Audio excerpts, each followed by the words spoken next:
So we've seen hospitals had to respond pretty quickly here. We mentioned earlier 60 different units responded to the more than 100 911 calls which came in, which means that you had hospitals, the entire system was activating. Everybody was getting ready for whatever might happen. Right, it's a true choreography, and you need to make sure that you bring the victims to the right trauma unit. You don't want to bring them to the hospital that may not have the services, and then you need to make sure that you are ready because you don't know if more victims are coming in. So we're going to bring in our own local 4 Dr. Frank McGeorge to give us a little bit of perspective in terms of, you work in the emergency room, a call like this happens, Doc. What goes through your head and what do you do to prepare? Well, Karen and Devin, one of the things is in many of the mass casualty shootings that I've been involved in, a lot of the pre-hospital notification is fairly sudden. That is, we don't have a lot of advance notice. But when we do, we activate mass casualty protocols. Now, the protocols can differ a little bit depending on the type of the event. So, for example, a chemical event is different than a shooting. But the goal is to mobilize resources to basically redirect non-emergent care from the emergency areas and prepare for incoming. And that means making operating rooms, intensive care units, blood bank, all kinds of areas in the hospital that are going to be needed beyond the emergency department mobilized and aware that there is a serious incident in play.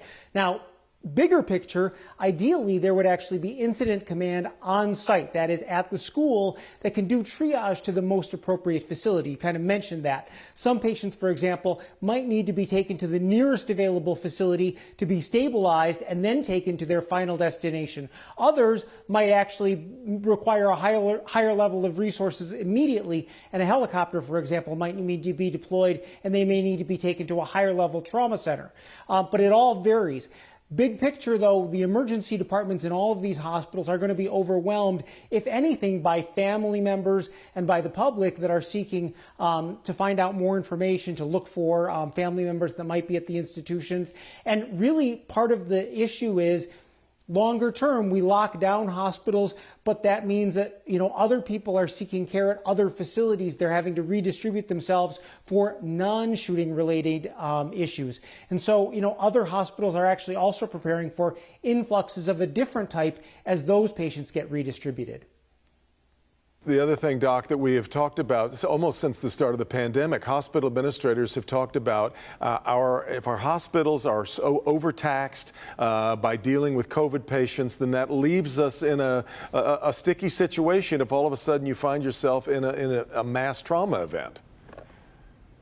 Well, you're absolutely right, Devin. I mean, definitely the hospital capacities are taxed right now. But I will say, for something like this, we are able to expand capacity very quickly. That is to say, if there were even a larger number of casualties, patients might actually be discharged if they were non-emergent cases. But a lot of it is really, in terms of a shooting in particular, mobilizing operating room resources, surgical resources, blood bank resources, that type of thing. And the type of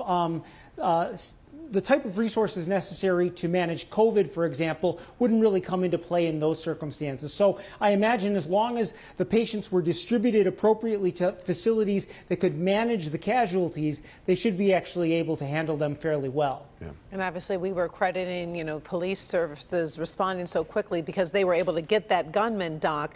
Then the medical services were able there to get the medevacs in, to get those students and the injured teacher to a facility, but still time is of the essence, especially when you're dealing with this serious type of injury. And to have gotten them within 5 minutes or so, that is a really important, critical, small moment of time, I guess in relative terms, for people like you to be able to do the work you need to do. Oh, yeah. I mean, we definitely need to see patients as quickly as possible in any kind of a trauma situation. I mean, we talk about the trauma golden hour, but really in certain cases, it's actually just minutes. So it depends on the nature of the injury. But in some cases, yeah, absolutely.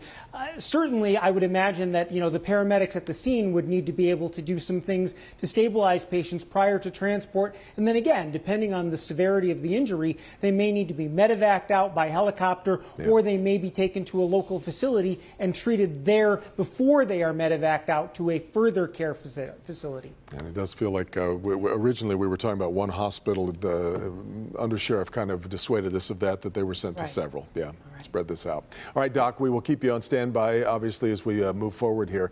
Thanks, as always, our Dr. Frank George.